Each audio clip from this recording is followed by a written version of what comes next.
دوست پوچھتے ہیں کہ سورہ نور میں ہے کہ بدکار مرد بدکار عورتوں کے لیے اور بدکار عورتیں بدکار مردوں کے لیے ہیں، لیکن اس دنیا میں ہم معاملہ الٹا دیکھتے ہیں کہ بعض نیک لوگوں کو بھی بری بیویاں مل جاتی ہیں اور بری اچھی عورتوں کو برے مرد مل جاتے ہیں۔ اس آیت کا صحیح تفسیر کیا ہے؟ اس آیت بالکل یہ بات ٹھیک ہے کہ نوح علیہ السلام اور لوط علیہ السلام پیغمبر ہیں، بیویاں کافرہ ہے، فرعون نامراد کافر ہے، بیوی آسیہ جنتی ہے، بہت درجہ۔ تو پھر سوال تو ہوتا ہی نا پیدا کہ جب کا نیک عورتیں نیک مردوں کے لیے، تو اگر بیویاں ہی مراد ہے نا کہ بیویاں، تو پھر یہ جنت کی بات ہے، دوزخ۔ وہاں آپ آیت نکال کر دیکھیں،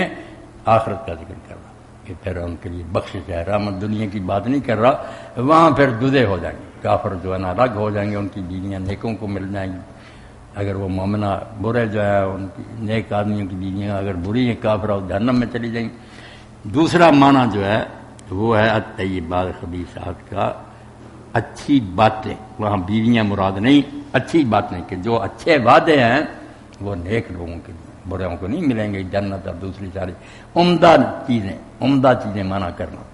اور بری چیزیں جو ہے عذاب اور مصیبتیں اور پیٹ وغیرہ یہ سب خبیثوں کو ملے جی یا یہ مراد رہنا جیسے طیبات اور خبیثات قرآن میں جگہ جگہ عمدہ چیزیں بری چیزیں، یا بیویاں تو آخر وہاں جوڑے پھر نئے بنیں گے نا۔ یہ سورج نکال کر